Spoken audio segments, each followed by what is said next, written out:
أعوذ بالله من الشيطان اللعين الرجيم بسم الله الرحمن الرحيم الحمد لله رب العالمين الصلاة والسلام على أشرف الأنبياء والمرسلين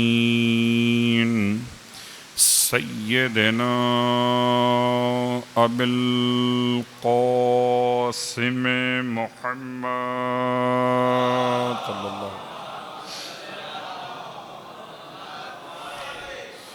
وعلى أهل بيته الطيبين الطاهرين واللعنة الدائمة على أعدائهم أجمعين أما بعد فقد قال الله تبارك وتعالى في كلامه الحميد وفرقانه المجيد قوله الحق وهو أصدق القائلين بسم الله الرحمن الرحيم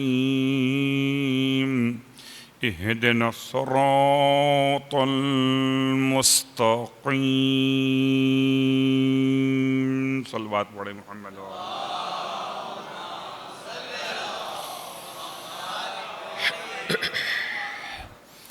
تمام تعریفیں شہیدوں کے پروردگار کے لیے ہیں اور تمام ہدیہ درود و سلام شہیدوں کے سید و سردار ان کے آباء و اجداد اور ان کی اولاد طیبین و طاہرین کے لیے الحمدللہ الذی جعلنا من المتمسکین بالقرآن العظیم وجعلنا من المتمسکین بولایت علی بن ابی طالب علیہ السلام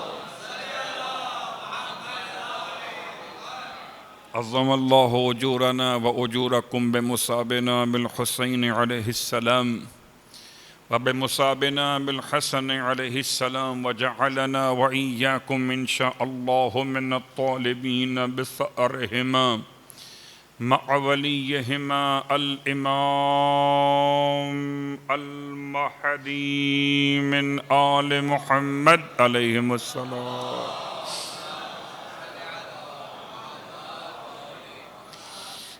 اما بعد فرش ادائے سرکار سید الشہداء پر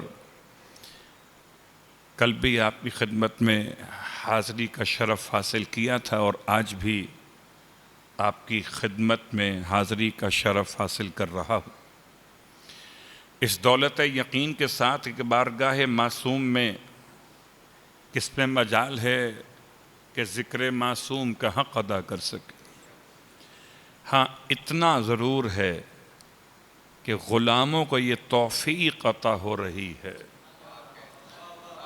کہ کچھ تذکرہ کریں اور وہ نگاہ کرم کر دیں ٹوٹے ہوئے الفاظ پیش کرنا خطابت نہیں نہ علمی مہارت ہے نہ معصوم کے مقام کے اعتبار سے بیان ہے یہ تو ایک انداز خدمت ہے وہ قبول کر لیتے ہیں تو ہم خادم ہو جاتے ہیں صلوات پڑھیں محمد و آل محمد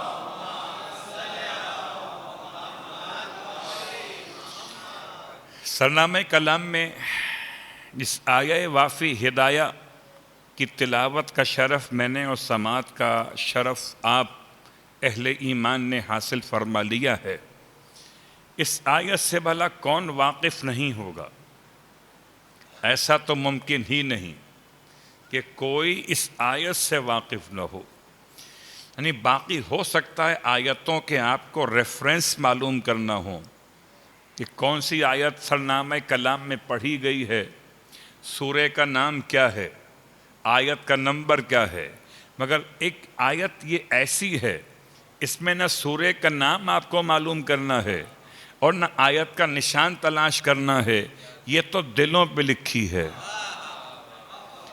ایسی دلوں پہ لکھی ہے کہ اسے دنیا چاہے بھی تو مٹا نہیں سکتی اس لیے اس آیت کو سرنامہ کلام میں تلاوت کرتے ہوئے آپ کی خدمت میں اس کا ترجمہ پیش کر دوں اہدنا الصراط المستقیم اب بتائیں کون سا ایسا مومن ہے جو کہے مجھے یہ آیت نہیں آتی یہ آیت سب کو آتی ہے، البتہ سمجھ میں علی والوں کو آتی ہے۔ پڑھتے تو سب ہیں مگر سمجھتے علی والے ہیں، اس لیے کہ اس آیت کو سمجھنے کے دو انداز ہیں، ایک شکل دعا میں ہے، ایک شکل تمنا میں ہے۔ شکل دعا اور ہے، شکل تمنا اور ہے۔ جنہیں نہ مل سکا ان کا انداز اور ہے، جنہیں مل گیا ان کا شکریہ اور ہے۔ اسی لیے سورہ الحمد کے بعد پڑھے جانے والے کلمات سے پہچان ہوتی ہے کہ کیا سمجھ کے اس آیت کو پڑھا تھا، ہدایت مانگ رہے تھے یا ہدایت پر ثبات قدم کا شکریہ ادا کر رہے تھے۔ جنہیں ایک بھی معصوم نہ ملا وہ ہدایت مانگ رہے تھے، جنہیں 14 ملے وہ شکریہ ادا کر رہے تھے۔ تو لفظ اہدنا الصراط المستقیم کا ترجمہ اب تمام کی خدمت مقدس میں دو اعتبارات سے کیا جاتا ہے۔ ایک اعتبار ہے اے خدا اہدنا، تو ہدایت فرما دے، تو رہنمائی فرما دے، نہ ہماری، تو فرما دے۔ اہدنا تو فرما دے، ہماری کیا فرما دے؟ ہدایت۔ ہدایت کس بات کی فرما دے؟ الصراط المستقیم، تو ہدایت فرما دے الصراط کی، ایسا الصراط کہ جو المستقیم ہے۔ تو ایک ایک لفظ الگ الگ سمجھیے، اہد الگ ہے، نا الگ ہے، صراط پر الف لام الگ ہے، اور جب صراط ہو الف لام کے ساتھ تو صفت المستقیم جیسے کوئی حسین ہے تحفہ، ورنہ صراط منحرف اور ہے، صراط مستقیم اور ہے۔ لفظ اہدے میں ترجمہ آپ کی خدمت مقدس میں ایک تو جو کیا جاتا ہے میں نے کر دیا، ہدایت فرما دے، یہ صیغہ امر ہے، اور صیغہ امر کا مطلب ہے خدا سے آپ یہ جملہ استعمال کر رہے ہیں کہ تو ہدایت فرما دے۔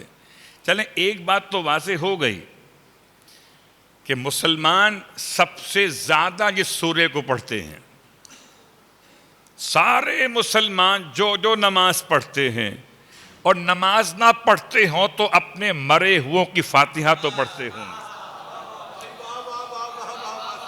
تو جو مسلمان نماز پڑھ رہے ہیں یا نماز نہیں پڑھ رہے تو اپنے مرے ہوئے افراد کے لیے فاتحہ خوانی کر رہے ہیں، وہ سب کے سب خدا سے ایک جملہ کہہ رہے ہیں کہ تو ہدایت فرما دے، تو ہدایت فرما دے۔ ایک بات تو سمجھ میں آ گئی کہ ہدایت کرنا خدا کا کام ہے، خدائی کا نہیں۔ اب اگر ہدایت کرنا خدا کا کام ہے تو ہادی تم نہ بنا لینا، خدا بنائے گا، بس مان لینا۔ صلوات پڑھیں محمد وآل محمد۔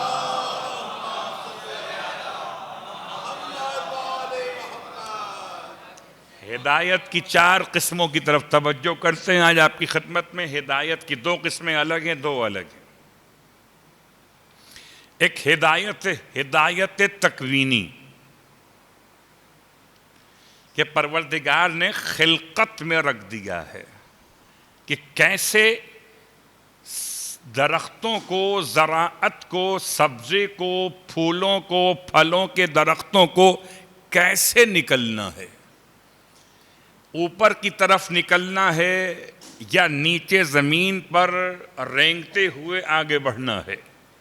خدا نے تینت میں رکھ دیا، یہ ہدایت تکوینی ہے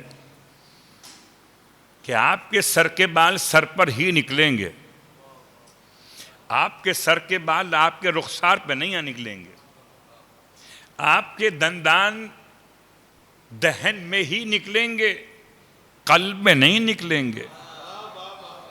یہ ہدایت ہے تکوینیہ، بہت غور کیجئے گا۔ ابن سوریہ نے سوال کیا سرکار ختمیہ مرتبہ صلی اللہ علیہ وآلہ وسلم سے، یہ ابن سوریہ کون ہے؟ یہ فدق کا یہودی ہے. یہودیوں کی جماعت کے ساتھ پیغمبر کے پاس آیا امتحان لینے کے لیے. ہم آپ کو نبی مان لیں گے اگر آپ ہمارے آنسرس ہمیں صحیح دے دیں. ہمارے کوشچنس ہیں آپ کے حوالے سے. اللہ اکبر. ایک بات تو واضح ہو گئی، یہودی تھے، کتاب توریت پڑھ کر محمد کو پہچاننے آئے تھے. تو یہودیوں کا مزاج اور ہے، سعودیوں کا مزاج اور ہے.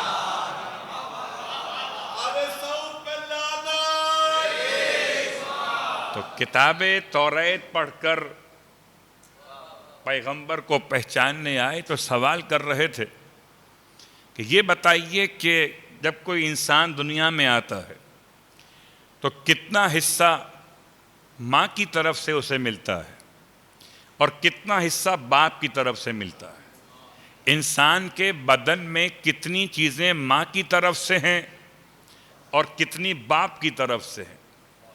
اللہ کے رسول دیکھیں، آج کے دور میں ہو سکتا ہے آپ کوئی میڈیکل آسانی سہولت کو استعمال کرتے ہوئے، کوئی ریسرچ کرتے ہوئے آج شاید آپ پہچان لیں کہ ماں کے جرمز انسان کے لیے کیا قائم کرتے ہیں اور باپ کے جرمز انسان کے لیے کیا پارٹیسپیٹ کرتے ہیں اس کی باڈی بناتے ہوئے.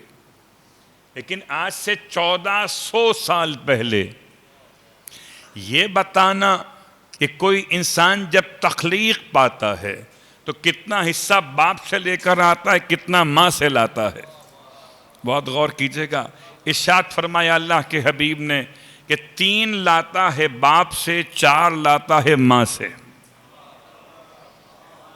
3 لاتا ہے باپ سے اور 4 لاتا ہے ماں سے، مل کے 7 ہو جاتے ہیں. اگر جملہ یہاں پر ختم ہو جاتا تو ہم پوچھتے کہ وہ 3 کون سے ہیں اور وہ 4 کون سے ہیں.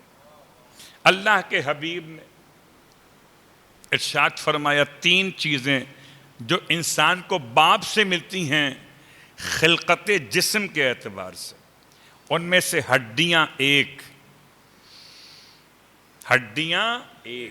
رگیں 2، اعصاب 3. بہت غور کیجئے گا. ہڈیاں، رگیں اور اعصاب انسان کو باپ سے ملتے، اور گوشت اور خون اور بال اور ناخن یہ انسان کو ماں سے ملتے ہیں. تو یہ دونوں سے مل کے 7 ہو جاتے ہیں. 7 رہتے ہیں. آپ 7 ہیں کہ نہیں؟ اللہ کے رسول نے جو ارشاد فرمایا لفظ ہدایت کے اعتبار سے کون بتائے گا؟ اللہ اکبر. کہ کس طریقے سے اللہ نے ہدایت کے مسئلے پر ہدایت کو فطرت میں رکھا. ہدایت کو رکھا تو فطرت میں تکوین کے اعتبار سے بتایا اپنے مصطفیٰ کو تعظیم کے اعتبار سے. بھئی یا تو پیغمبر نے کوئی لیبارٹری میں ٹیسٹ کیا ہو،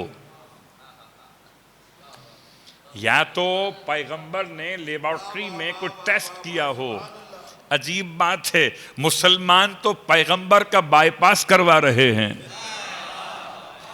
اور پیغمبر انسان کے نطفوں کی حقیقت بتا رہے ہیں. اگلا سوال. اللہم صلی اللہ علیہ وسلم.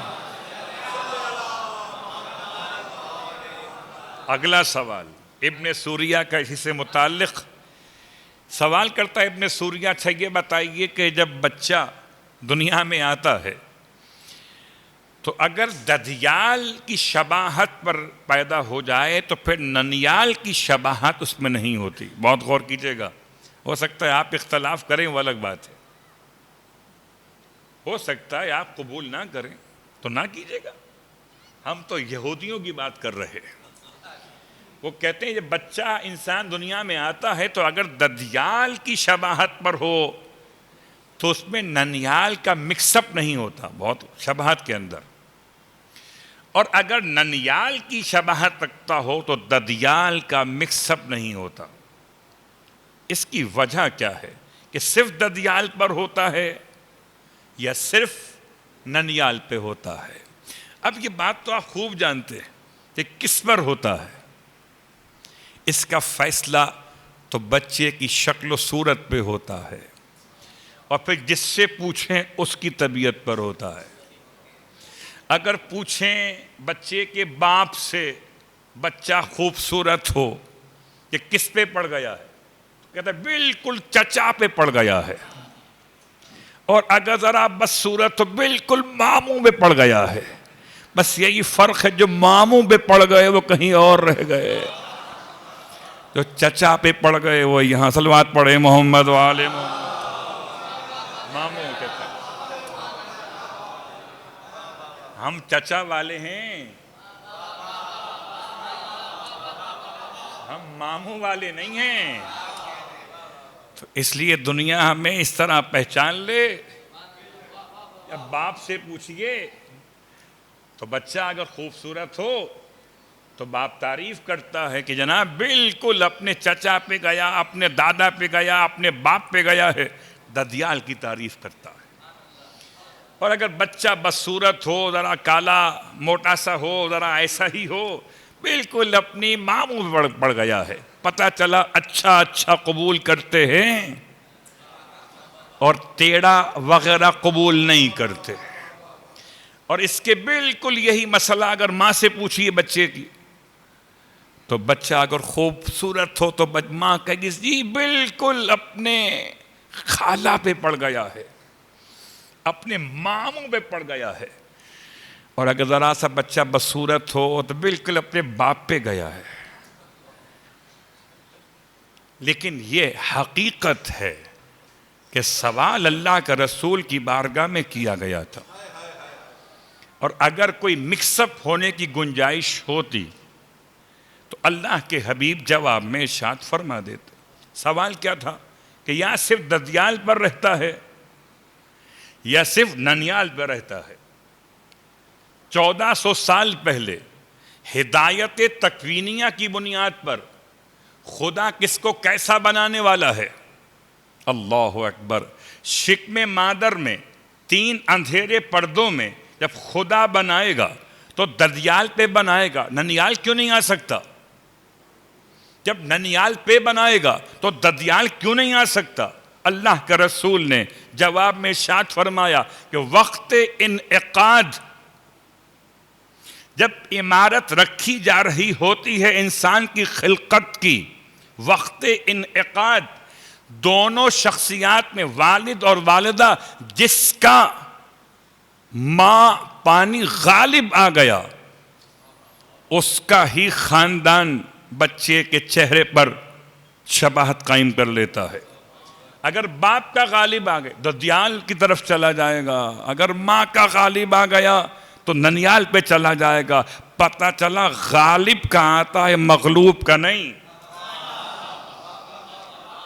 پتہ چلا غالب کا آتا ہے مغلوب کا نہیں. تو بس سمجھ میں آ گیا جو غالب علی کل غالب ہو اسے اس کی شباہت ملے وہی تو ہے علی والا. صلوات پڑھے محمد والے محمد.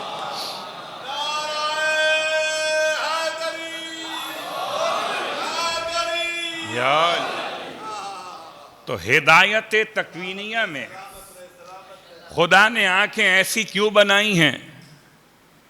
یہ ایسی ہی بنانا تھی اس کو. آنکھوں کا بننا، آنکھوں کا کام کرنا، انسان کی زبان کا بننا، انسان کے ہاتھوں کا بننا، اور یہ تمام کے تمام مسائل بہت تفصیل سے ہیں. اگر پڑھنا چاہیں تو توحید مفضل پڑھیے. قدم بقدم انسان کو سمجھاتے ہوئے ایسا محسوس ہو رہا ہے کہ جیسے خدا نے یا تو ان سے پوچھ کے بنایا ہے یا ان کو دکھا کے بنایا ہے. پوچھنا ہو نہیں سکتا کہ وہ خدا ہے، یہ حجت خدا ہے. تو اب سمجھ لیجئے جب پوچھنا نہیں ہو سکتا تو ایک ہی بات رہ گئی کہ خدا جب بنا رہا تھا تو کوئی تھا جو بنتے ہوئے دیکھ رہا تھا. تو عزیزان گرامی قدر لفظ ہدایت تکوینیہ پر پہلا مرحلہ کہ پروردگار نے ہدایت کو 2 حصوں میں رکھا. ایک ہدایت تکوینیہ ہے جو وجود کے اندر ودیعت کر دی گئی. اب ہر ایک مخلوق خدا میں ایک کیفیت خاص الگ ہے. اور دوسری ہدایت تشریعیہ ہے، یعنی تکوینیہ کے مقابل تشریعی ہدایت ہے.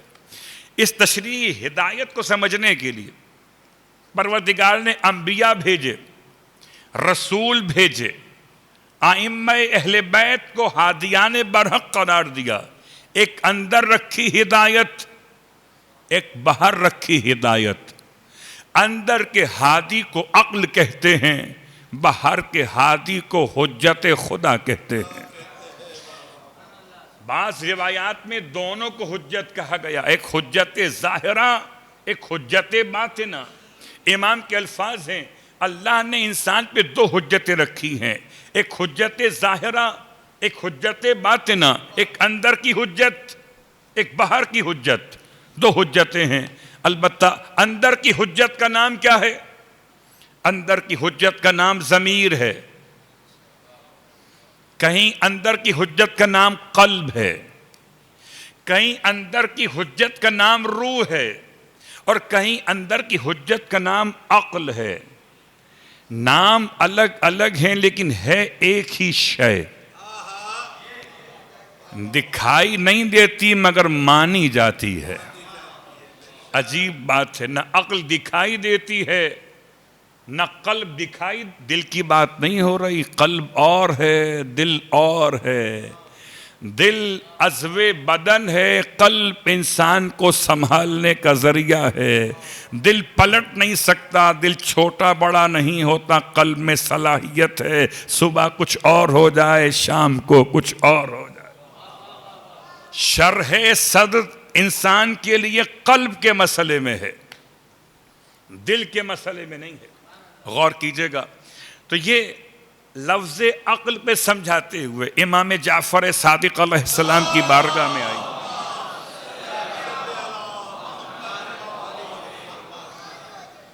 ارشاد فرماتے ہیں جب امام سے سوال کیا گیا مولا عقل کی تعریف کیا ہے، بہت تفصیل سے اگر عقل کی بات کیجئے تو بہت تفصیلی روایات موجود ہیں کہ عقل کیا ہے، عقل کے سپاہی کتنے ہیں، اور عقل کے مقابلے پہ علم نہیں ہے، عقل کے مقابلے پر جہل ہے. اور جہل کے سپاہی کتنے وہ الگ موضوع. جنود العقل والجہل پوری روایت موجود ہے. ورنہ کتاب کا نام تحف العقول ہے. عقول کے تحفے جمع کیے، اول محمد سے آخر محمد تک ہر ایک وہ تھا جس نے عقل کا تحفہ دیا ہے. اب امام سے پوچھا گیا مولا عقل کی تعریف کیا ہے، اور چھوٹا سا لفظ ہے عین قاف اور لام. ترجمہ کیا ہوا؟ عقل. عقل کو اردو میں کیا کہتے ہیں؟ ہے کوئی جو بتائے عقل کا ترجمہ کیا ہے؟ کیا عقل ہے؟ اردو میں کیا کہتے ہیں؟ کہ ذہن. ذہن اور ہے. کیا کہتے ہیں عقل کو؟ کہ سمجھداری. یہ اور ہے. عقل کیا ہے؟ کہ عقل کا لغوی ترجمہ ہے باندھنا. جو انسان کو باندھ کے رکھے وہ عقل ہے. جو انسان کو کھلا چھوڑ دے وہ بے عقلی ہے. بات واضح ہو رہی ہے. عقل کا مطلب ہے باندھنا.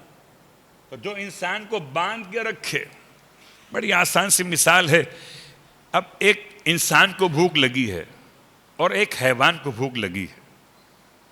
جب حیوان کو بھوک لگی ہوتی ہے تو حیوان کے سامنے جو بھی سبزہ پڑا ہوا ہو، لگا ہوا ہو، باغ کا دروازہ کھلا ہوا ہو، ٹھیلے پر سیب کے لیے رکھے ہوئے ہوں، تو حضرت بکرا شریف پوچھتے نہیں ہیں. انسان نہیں کھائے گا بغیر پوچھے ہوئے اگر انسان ہوگا. صلوات پڑھیں محمد و آل محمد. انسان نہیں کھائے اگر انسان. بھوکا انسان بھی ہے، بھوکا حیوان بھی ہے. مگر دونوں میں فرق کیا ہے کہ اس کے پاس کوئی باندھنے والی چیز نہیں ہے جو اسے حدود و قیود کی پابندی سکھائے. اللہ اکبر. اب ایک جملہ آپ کی خدمت میں عرض کر دوں. جب بات یہاں تک آ گئی ہے تو حضرت سلیمان ابن داؤد کا زمانہ بعض کہتے ہیں جناب سلیمان بھی موجود تھے, جناب داؤد بھی موجود, دونوں انبیاء موجود تھے, ایک باپ اور ایک بیٹا. ایک داؤد علیہ السلام, ایک ان کے بیٹے سلیمان علیہ السلام. لیکن جناب سلیمان کی خدمت میں نہیں, جناب داؤد کی خدمت میں ان کے والد سلیمان کے یہ کیس آیا. اور کیس کیا آیا؟ کیس یہ آیا کہ ایک تھا باغ کا مالک اور ایک تھا گوسفند کا مالک. جو چراتا تھا اپنے گوسفندوں کو, اپنی بھیڑ بکریوں کو, ایک وہ تھا. ایک باغ کا مالک, باغ تھا انگور کا. اور ہوا یہ کہ رات کے وقت میں اس کی بھیڑیں نکل کر انگور کے باغ میں چلی گئیں اور بھیڑوں نے انگوروں کو کھا لیا, پتے بھی کھائے, انگور بھی کھائے. اللہ اکبر. اور اب یہ رات میں جو مسئلہ ہوا تو اس کا کیس لگ گیا صبح اللہ کے نبی کی خدمت. اور باغ کے مالک نے گوسفند کے مالک کے خلاف ہرجانے کا دعویٰ کر دیا کہ میرا پورا باغ برباد کر دیا.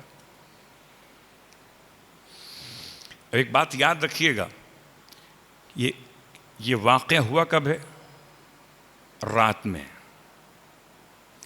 اگر واقعہ دن میں ہوتا تو فیصلہ الگ ہوتا. واقعہ رات میں ہوا ہے تو فیصلہ الگ ہوگا. حضور کیا مطلب؟ دن کا اسلام الگ ہے, رات کا اسلام الگ ہے. کا اسلام تو ایک ہے, تمہاری سمجھ کا معیار الگ ہے. رات کی ذمہ داری اور ہے, دن کی ذمہ داری اور ہے. اگر دن میں ایسا ہوتا تو باغ کے مالک کو حق نہیں تھا کہ وہ گوسفند کے مالک پر ہرجانے کا دعویٰ کرتا کہ دن میں اس کی ذمہ داری تھی کہ باغ کی حفاظت کرے, اور رات میں گوسفند کے مالک کی ذمہ داری ہے کہ اپنی بھیڑوں کو کسی کے باغ میں جانے نہ دے. تو رات کا مسئلہ الگ ہے, دن کا مسئلہ الگ ہے. اور یہ واقعہ رات میں ہوا. اللہ کے نبی نے بلوا لیا گوسفند کے مالک کو بھی, آ جائیے, آپ بھی آ جائیے. یہ واقعہ پیش آیا؟ جی بالکل پیش آیا. رات کا وقت تھا, جی رات کا وقت تھا. آپ نے فیصلہ کر دیا کہ رات کے وقت کی بنیاد پر اب ذمہ داری یہ ہے کہ گوسفند کا مالک اپنی ساری گوسفند باغ کے مالک کو دے گا 1 سال تک کے لیے, کہ تاکہ باغ کا مالک اپنے نقصان کو پورا کر سکے گوسفند کو استعمال کرتے ہوئے.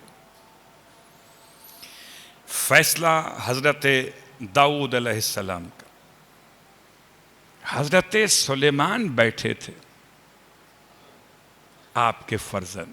عرض کی بابا اگر اجازت ہو تو کچھ آپ کی خدمت میں عرض کروں. کبھی کبھی عضو بدن کیسے بولتے ہیں, کیا سمجھے گا زمانہ کہ نبی سے نبی اس طرح مخاطب ہیں. بابا اگر اس میں تھوڑی سی آسانی گوسفند کے مالک کو اس طرح دی جا سکتی ہے تو آپ ارشاد فرمائیے. کہو بیٹا کیا بات ہے.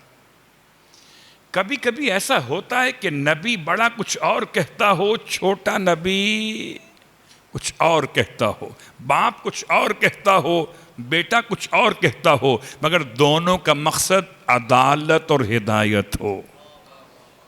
ہاں بیٹا کہو کیا کہنا چاہتے. ارے بابا چونکہ سارے درخت جڑ سے ختم نہیں ہوئے,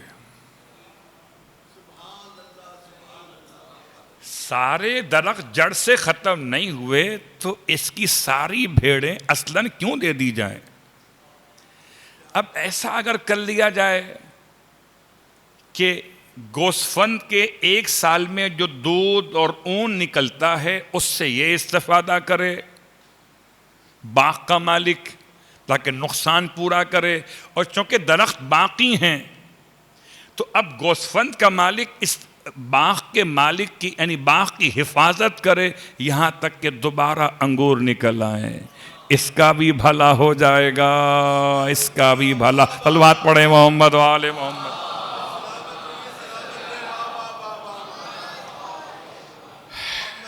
عزیزان گرامی قدر، یہ ہدایت کے مسائل میں ایک ہدایت تکوینیہ ہے، ایک ہدایت تشریعیہ ہے، اور خدا نے سارے ہادی ایسے بنائے ہیں، اللہ اکبر، کہ ہر ایک مشکل و پریشانی کا حل ہادیان برحق کی خدمت میں ہے۔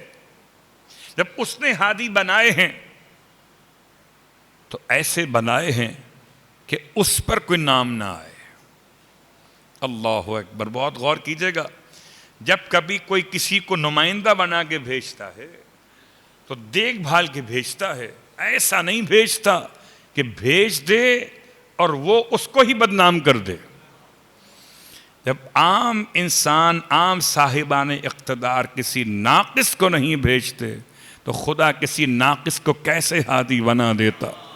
چونکہ وہ خود کامل تھا، کامل ہے، کامل رہے گا، تو وہ جس کو بنائے گا وہ کامل تھا، کامل ہے اور کامل رہے گا۔ اس لیے تمہارا بنانا اور ہے، اس کا بنانا اور ہے۔ تو اہدنا میں تم بنانے کی بات نہیں کر رہے تھے، تم خدا سے دکھانے کی بات کر رہے تھے۔ اور آئیے اسی اعتبار سے آپ کی خدمت مقدس میں کل ایک نماز پیش کی تھی، نماز کا نام تھا نماز حل مہمات، یاد ہے؟ اور آج ایک اور نماز، اور اس نماز کو بیان کرنے کے لیے سرکار امام جعفر صادق علیہ السلام کی بارگاہ میں چلتے،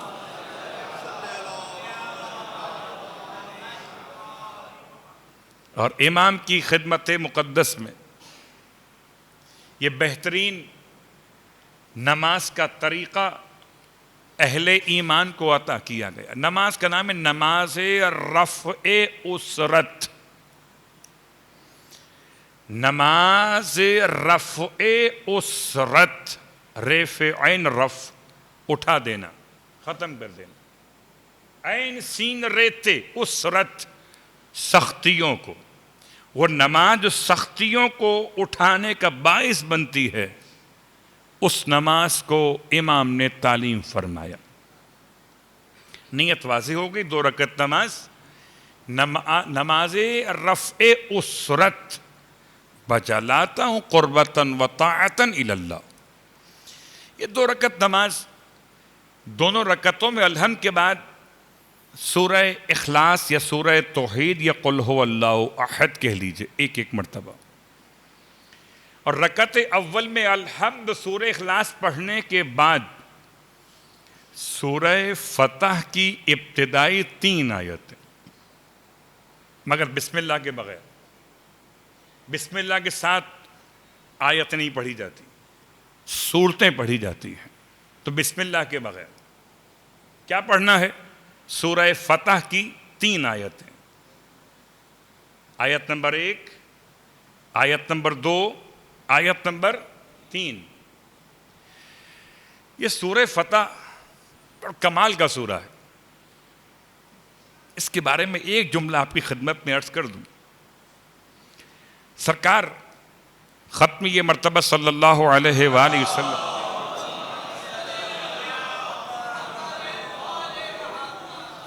فتح مکہ کے موقع پر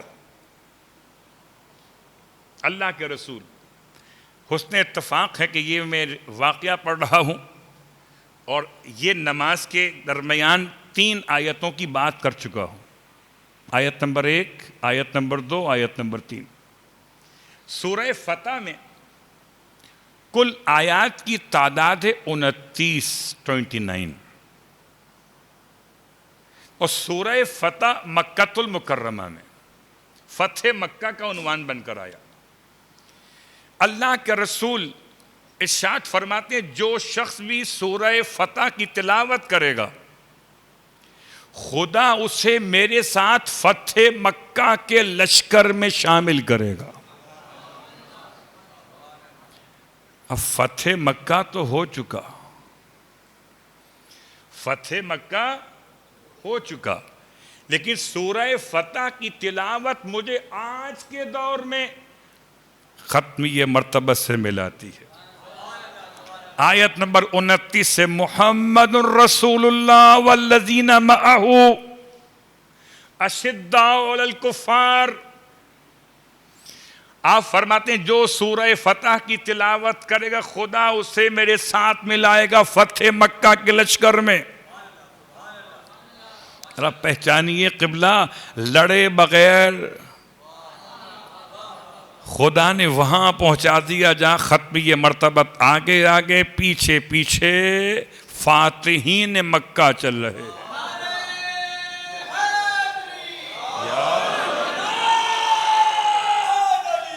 یا علی اللہم صلی علی محمد. پھر آپ پھر ارشاد فرماتے ہیں جو شخص سورہ فتح کی تلاوت کرے گا 29 آیات خدا اسے بیعت رضوان میں بیعت کرنے والوں میں شمار کرے گا. بیعت رضوان کا تذکرہ بھی اسی کے اندر ہے سورہ فتح کے اندر. فتح مکہ کے حوالے سے بھی تذکرہ اسی کے اندر ہے. اور اب ایک اور یاد دلا دوں آپ کو بات کہ کبھی آپ نے سوچا ہو شاید کہ جب آپ نماز تمام کرتے ہیں تو السلام علیکم ورحمۃ اللہ وبرکاتہ کے بعد کیا کرتے ہیں؟ اللہ اکبر اللہ اکبر اللہ اکبر. پتہ نہیں وہ کیا سمجھتے ہیں آپ تو اللہ کی بڑائی بیان کر رہے ہوتے.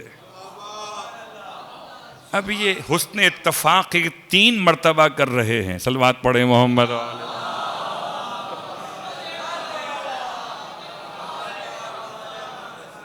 تو اگر کوئی آپ سے پوچھے یہ 3 دفعہ کیوں،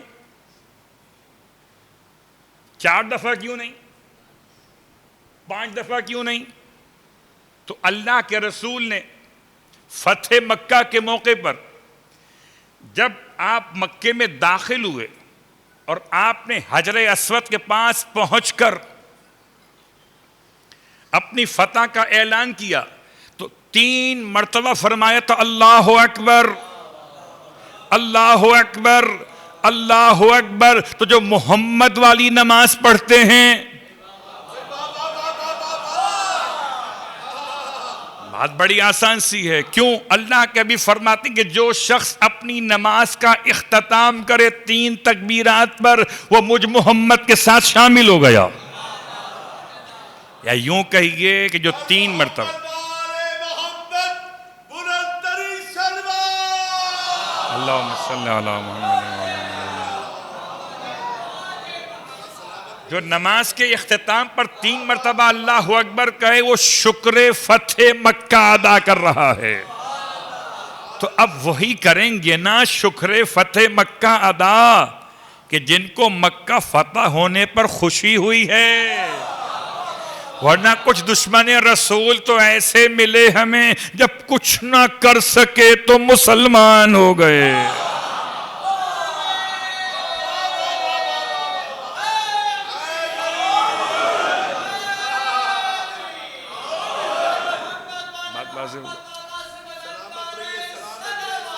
اللہم صلی علی محمد.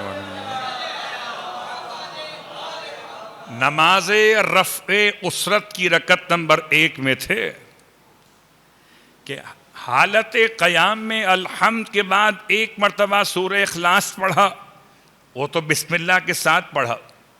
پھر 3 آیات پڑھی سورہ فتح کی بسم اللہ کے بغیر، کیونکہ یہ آیات پڑھ رہے تھے. بسم اللہ جزو آیت نہیں ہے، لیکن اگر پڑھ لیں تو نماز باطل نہیں ہے۔ اللہ اکبر، کیا حسین انداز ہے کہ پڑھنے میں قباحت نہیں، نہ پڑھیں تو حاجت نہیں، مگر نیت کا مسئلہ، اگر آپ تبرکن پڑھ رہے ہیں، تیمنن پڑھ رہے ہیں تو کوئی حرج نہیں، مگر یہ جزو آیت نہیں ہے۔ اب یہ رکعت نمبر 1 مکمل، رکعت نمبر 2 میں الحمد کے بعد ایک مرتبہ سورہ اخلاص، اور سورہ اخلاص کے بعد اب پڑھنا ہے سورہ الم نشرح۔ کیا پڑھنا ہے؟ سورہ الم نشرح۔ اللہ اکبر، ساری پریشانیوں کا تعلق دل سے ہے۔ الم نشرح لک صدرک ووضعنا عنک وزرک، بہت بوجھ ہے کمر کے اوپر، کون اتارے گا سوائے خدا کے؟ تو دل کا مسئلہ آگے سے، کمر کا مسئلہ پیچھے سے، دونوں مسئلے سورہ الم نشرح نے حل کر دیے۔ تو یہ 2 رکعت نماز امام فرماتے ہیں کب پڑھو؟ زوال آفتاب کے وقت۔ کب پڑھو؟ زوال آفتاب کے وقت، کہ مکہ فتح ہوا زوال آفتاب کے وقت، قبلہ تبدیل ہوا زوال آفتاب کے وقت، تمہاری مشکل بھی حل ہوگی زوال آفتاب کے وقت۔ تو کبھی رات کی بات ہوتی ہے تو کبھی دن کی۔ صلوات پڑھیں محمد و آل محمد۔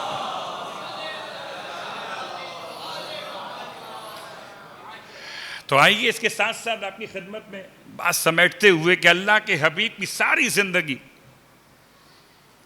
فتح مکہ کی بات ہو، فتح مکہ سے پہلے کی بات ہو، کہ فتح مکہ کی بات ہو، ساری باتوں میں ایک بات تو واضح ہے، اللہ کے حبیب ایسے خطیب، ایسے صاحب کلام تھے کہ زبان آپ کی ہلتی تھی وہی خدا کی ہوتی تھی۔ آپ کا اللہ اکبر، اللہ اکبر، یا رسول اللہ، یا رسول اللہ، یا علی،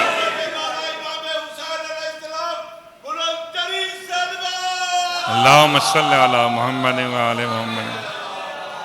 اچھا، یہ پتہ نہیں یہ جذبات میں ہم اور آپ کیفیت بدل دیتے۔ نعرے تکبیر کہا تو آواز کا معیار کچھ اور تھا،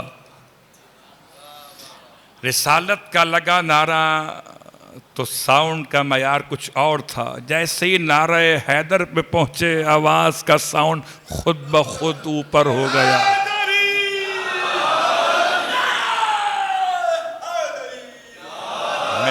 میں اور تو کچھ نہیں کہہ سکتا، میں سمجھتا ہوں تکبیر کہہ کر توانائی لی کہ رسالت کی بات کریں،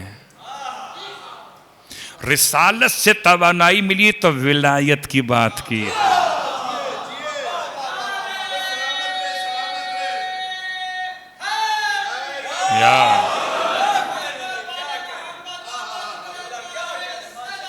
اللہم صلی علی محمد و آل محمد۔ تو یہ بات یاد رکھیے کہ نعرہ تکبیر سے توانائی ہے رسالت تک پہنچانے کے لیے، نعرہ رسالت سے توانائی ہے نعرہ حیدر تک پہنچانے کے لیے، یوں سمجھ لیجئے۔ ورنہ یہ بھی تو کہا جا سکتا ہے کہ ارشد ندیم سے پوچھئے کہ ارشد ندیم نے جب نیزہ پھینکا تو پتہ نہیں کیا کیفیت ہے کہ جس کا نام چاہتا لے لیتا، جس کا نام چاہتا لے لیتا۔ کیا اسے نعرہ تکبیر نہیں آتا تھا؟ کیا اسے نعرہ رسالت نہیں معلوم تھا؟ وہ کیوں کہتا تھا نعرہ حیدری کو یا علی؟ یہ نیزہ پھینکتے ہوئے ہو سکتا ہے لوگ کہیں جی یہ تو ایڈیٹنگ ہے، اس نے تو نام نہیں لیا تھا۔ اچھا، نام نہیں لیا تھا، انعام تو لے لیا ہے۔ نام نہیں لیا تھا، انعام تو لے لیا ہے۔ اور پاکستان کی تاریخ میں اگر میدان میں دیکھیے تو نشان حیدر ہے۔ یہاں اگر ہے تو انعام حیدر ہے. صلوات پڑھے محمد و آل محمد پر.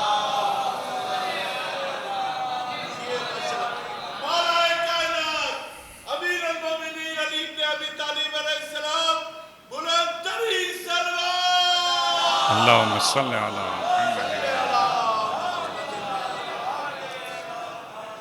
تو نیزے کی طاقت اور ہے، ہاتھ کی طاقت اور ہے.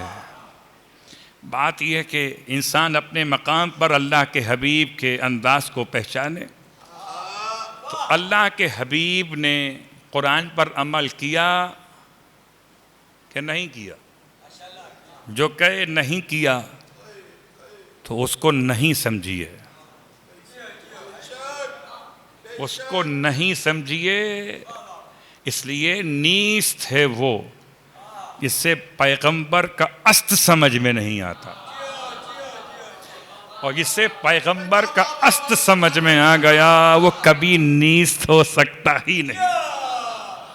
تو اللہ کے حبیب نے قرآن پر عمل کیا کہ نہیں کیا؟ جواب بالکل کیا. زبان سے قرآن پڑھا، عمل سے قرآن کر کے بتایا. پھر قرآن ایسے پڑھا اللہ کے حبیب نے کہ جب پروردگار نے سورہ بنی اسرائیل میں ارشاد فرمایا آیت نمبر 80 میں، الفاظ کیا ہے؟ بہت مشہور آیت ہے، قل رب ادخلنی مدخل صدق واخرجنی مخرج صدق. حبیب آپ کہیے، خدا کہتا ہے حبیب آپ کہیے. کیا کہیے؟ ادخلنی، مجھے داخل کر، مگر سچائی کے ساتھ. وَأَخْرِجْنِي مُخْرَجَ صِدْقٍ، اور مجھے نکال مگر سچائی کے ساتھ. یہ کہاں داخل کر اور کہاں نکال؟ مکے کی بات ہے کہ مدینے کی بات ہے؟ میدان کی بات ہے کہ گھر کی بات ہے؟ دنیا کی بات ہے کہ آخرت کی بات ہے؟ جہاں داخلہ اور خارجہ ہو وہیں کی بات ہے. تو اب تفسیریں الگ الگ ہیں. بعض نے لکھا کہ یہ اصلاً کعبے کی بات ہے کہ پروردگار مجھے کعبے میں داخل کر سچائی کے ساتھ، اور کعبے سے باہر نکال سچائی کے ساتھ. تو کعبے میں داخل ہوئے سچائی کون سی تھی؟ باہر آئے تو سچائی کون سی تھی؟ کہ گئے تھے ابو طالب کے ساتھ، آئے تھے علی ابن ابی طالب کے ساتھ. یار ادخلنی مدخل صدق.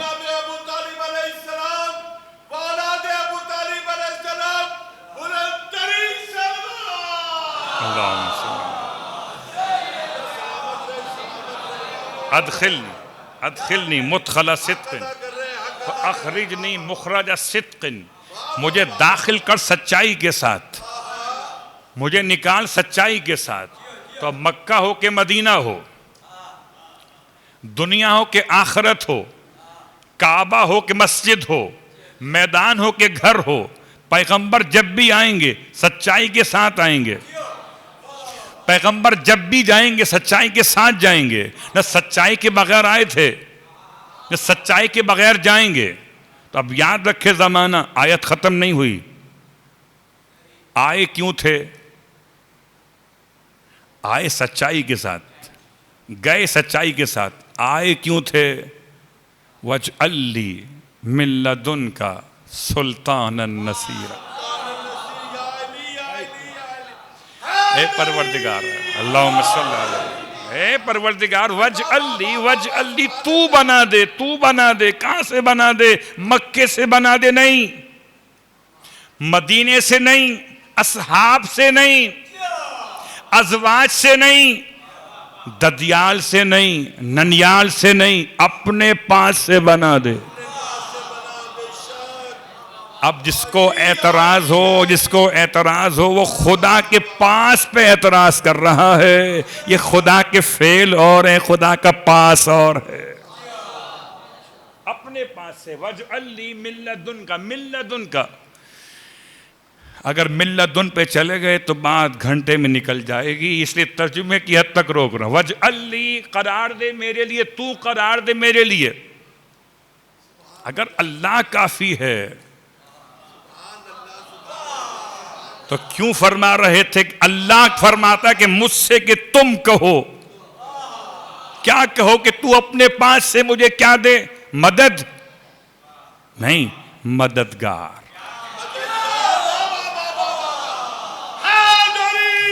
یار مسلمان پیغمبر سے بڑھ گیا، خدا سے مدد مانگ رہا ہے، پیغمبر ہو کے مددگار مانگ رہے تھے۔ اللہ اکبر، اللہ اکبر۔ قبلہ، مدد میں مددگار میں کیا فرق ہے؟ چھوٹی سی بات یار، چھوٹی سی بات۔ مدد کا نام ہے آٹا، مددگار کا نام ہے روٹی پکانے والا۔ بات واضح ہو رہی ہے؟ مدد اور ہے، مددگار اور ہے۔ مدد کا نام ہے آٹا، مددگار کا نام روٹی پکانے والا۔ کیا چاہیے؟ آٹا یا روٹی پکانے والا؟ کتنا بیوقوف ہے مانگنے والا، آٹا مانگ رہا ہے۔ خدا روٹی پکانے والا دینا چاہتا ہے، یہ آٹا مانگ رہا ہے۔ آٹا مانگا تو ہو گیا گھاٹا۔ اب گیس نہیں آئی تو کیا صلوات پڑھیں محمد وآل محمد، کیا کرے گا؟ اگر گیس نہیں آئی تو آٹے کا کیا کرے گا؟ کیا پھانک کر پانی پیے گا اوپر سے؟ اور اگر پانی بھی نہیں آیا تو بھائی پکی پکائی روٹی مل رہی ہے، مسلمان کچھ تو خیال کر، کچھ تو خیال کر۔ اللہ نے اپنے حبیب سے فرمایا کہ مددگار مانگیے، مدد نہیں۔ اللہ اکبر۔ اور ایسا مددگار مانگیے سلطان، جو سلطان ہو۔ سلطان اور ہے اور غیر سلطان اور ہے، نصیر اور ہے اور ناصر اور ہے۔ تھوڑی سی پہچان آج کی حد تک یہاں روکتے ہوئے، باقی باتیں انشاءاللہ کل جب لفظ مددگار پر بات آئی، بہت غور کیجئے کہ یقیناً سب سے مشکل ترین وقت ہر ایک معصوم پر، مشکل ترین وقت کون سا رہا ہے؟ سب سے مشکل ترین وقت تھا جب اللہ کے رسول دنیا سے رخصت ہو رہے تھے۔ اللہ کے رسول اپنا آخری خطاب فرما رہے تھے مسجد میں، چونکہ بہرحال اس مجلس کے حوالے سے آپ بھی سماعت کر رہے ہیں، اور یہ جہاں جہاں تک آواز پہنچے گی، بعض مومنین آکلینڈ میں بھی چاہتے ہیں کہ سماعت کریں، تو میں اس لحاظ سے بات کو مکمل کر رہا کہ جہاں جہاں تک آواز پہنچے، مشکل ترین مصیبت کیا ہے؟ جب اللہ کے رسول کا وقت آخر ہے، اور آپ نے دنیا سے جانے سے پہلے اپنے اصحاب سے ارشاد فرمایا تھا کہ ایھا الناس، اگر تم میں سے کسی کو مجھ سے کوئی قصاص لینا ہو تو آئے اور مجھ سے قصاص کا مطالبہ کرے، میں قصاص دینے کو تیار ہوں۔ آپ کی کیفیت یہاں بیٹھ کر 1400 سال بعد یہ ہے، جب پیغمبر کے سامنے لوگ رو رہے تھے، لوگ اپنے آپ کو پیٹ رہے تھے کہ پیغمبر رخصت ہو رہے ہیں، کہ جی بھر کے دیکھ لو، یہ زیارت کا عنوان ہے۔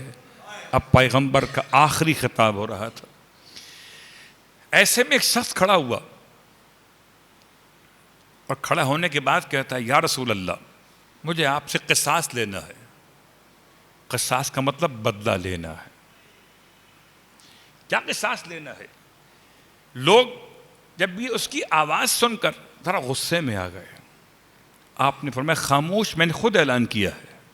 اسے بلا لیا، کہو کہ ایک دن آپ اپنے ناقے پہ سوار کہیں جانا چاہ رہے تھے کہ آپ کے ہاتھ میں ایک تازیانہ تھا، وہ آپ نے ہوا میں لہرایا اور میں وہاں سے گزر رہا تھا تو مجھے لگ گیا، تو میں چاہتا ہوں میں آپ سے قصاص لوں۔ اللہ اکبر۔ اللہ کے حبیب فرماتے ہیں آؤ، میں حاضر۔ کہا یا رسول اللہ، وہی تازیانہ منگوائی ہے جو اس دن آپ کے ہاتھ میں تھا۔ اللہ کے رسول نے جناب سلمان کو روانہ کیا، سلمان جاؤ سیدہ کے پاس جاؤ، کہو بابا تازیانہ منگوا رہے۔ سلمان روتے ہوئے در سیدہ پر آئے اور آ کے فرمانے لگے سلام ہو اہل بیت رسول۔ آیہ تطہیر کی تلاوت فرما کے ہوئے فرماتے ہیں کہ شہزادی بابا تازیانہ منگوا رہے۔ بس یہ جملہ سننا تھا، بی بی تڑپ گئیں۔ فرمایا بابا کی طبیعت تو بہتر نہیں ہے، کہاں جانے کا ارادہ کر لیا؟ تب سلمان رو کے کہتے تھے بنت رسول، ایک شخص نے قصاص کا مطالبہ کر دیا ہے، وہ پیغمبر سے بدلہ لینا چاہتا ہے۔ سیدہ روتی جاتی ہیں، جب سلمان اتنا روئے تھے تو فاطمہ کتنا روئی ہوں گی۔ روتے ہوئے تازیانہ حوالے کرتے ہوئے ارشاد فرمایا سلمان تازیانہ خالی مت لے جائیے، میرے دونوں بیٹوں کو لے جائیے، حسن کو بھی لے جائیے، حسین کو بھی لے جائیے، اور اس صحابی سے کہیے گا اگر بدلہ لینا چاہتا ہے جتنے تازیانے چاہے حسن کو مار لے، جتنے تازیانے حسین کو مار لے، میرے بابا کو نہ مارے۔ رونے والوں جملہ یاد رکھیے گا، ہائے سیدہ باپ سے بڑی محبت تھی، اسی لیے تاریخ کا جملہ جب اللہ کے رسول کا وقت آخر آیا ہے نا، جو کہ سفر کے دو عنوانات ہیں، امام حسن کی شہادت بھی، رسول خدا کی شہادت بھی، جب سفر میں اللہ کے رسول کا وقت آخر قریب آیا ہے تو ملک الموت دروازہ سیدہ پہ آ کر رکا ہے۔ اللہ کے رسول حجرے سیدہ میں ہیں، آپ نے سیدہ کے زانوے مقدس پہ سر رکھا ہوا ہے، جیسے کوئی بچہ ماں کی گود میں سر رکھ دے، اور آپ تو امو ابیہ کہہ کر یاد کرتے تھے، اور اللہ کے رسول کے ملاقات کرنے والوں میں ایک ملاقاتی دروازے پر آ گیا، دق الباب کیا، آپ نے پوچھا کون ہے؟ آنے والا کہتا ہے مجھے پیغمبر سے ملاقات کرنا۔ سیدہ فرماتی ہیں ابھی لوٹ جائیے، بابا کی طبیعت بہتر نہیں ہے۔ لیکن آنے والا خاموش ہو گیا، کچھ دیر بعد پھر دق الباب کیا، پھر آپ نے فرمایا ابھی لوٹ جائیے، بابا کی طبیعت بہتر نہیں ہے۔ تیسری بار آنے والے نے دق الباب کیا، اور اب جو آواز آئی ہے سیدہ کا کلیجہ دہل گیا، آنکھوں سے آنسو پیغمبر کے چہرے پہ گرے، اٹھ کے بیٹھ گئے، تڑپ کے فرمایا فاطمہ تجھے کس نے رلا دیا؟ رونے والوں جب سیدہ نے پورا احوال بیان کیا، بابا یہ ملاقات کے لیے آنے والا بار بار دق الباب کر رہا ہے، میرا دل پریشان ہو گیا۔ ہائے آپ فرماتے ہیں بیٹی یہ تیرے دروازے کی عظمت ہے، آنے والا کسی دروازے پر پوچھ کے نہیں آتا، دروازہ کھول دے۔ اے سیدہ ملک الموت ملنے کے لیے آنا چاہتا ہے، ایک بیٹی یہ ہے، ایک بیٹی کربلا میں، سکینہ راستہ چھوڑ دے، حسین کی دکھیاری ماں حسین کے انتظار میں۔ رونے والوں بس یہ جملہ یاد رکھنا، اللہ کے رسول کو اپنی بیٹی سے شدید محبت تھی، اتنی شدید محبت تھی کہ اللہ کے رسول جب کبھی شہر سے باہر جاتے تھے سب سے آخر میں سیدہ کو الوداع فرماتے تھے، جب شہر میں واپس پلٹ کے آتے تھے سب سے پہلے سیدہ سے ملاقات کرتے تھے۔ یعنی اللہ کے رسول سب سے زیادہ اپنی بیٹی سے ملاقات کے آرزو مند ہوتے تھے۔ رونے والوں، بیٹی کو باپ کا انتظار رہتا تھا کہ بابا پلٹ کے کب آئیں گے، اسی طرح 4 سال کی بچی کو بھی انتظار ہے، شاید میرا بابا پلٹ کے آ جائے۔ عصر کا وقت آ گیا، مصلی بچھائے ہوئے، ارے 4 سال کی شہزادی اپنے بابا کا انتظار کر رہی ہے۔ ایسے میں زلجنا کی آواز کو سنا، زلجنا کی آواز کو سنا۔ رونے والوں، بیٹیاں باپ کی سواری کی آواز پہچان لیتی ہیں، بیٹیاں باپ کی سواری کی آواز کو پہچان لیتی ہیں۔ بچی جلدی سے خیمے کے باہر آئی، شاید میرا بابا پلٹ کے واپس آ گیا ہو۔ اب جو باہر آئی ہے، خدا کسی بیٹی کو باپ کی سواری کا وہ حال بھی نہ دکھائے جو سکینہ نے دیکھا۔ ارے باگیں کٹی ہوئی، زین الٹی ہوئی، پیشانی پہ خون لگا ہوا، بچی آگے بڑھی، زلجنا نے سر جھکا دیا، ننھے ننھے ہاتھوں سے گلے میں باہیں ڈال کے کہنے لگی، گھوڑے اتنا بتا دے، میرے بابا کو پانی مل گیا تھا یا میرا باپ۔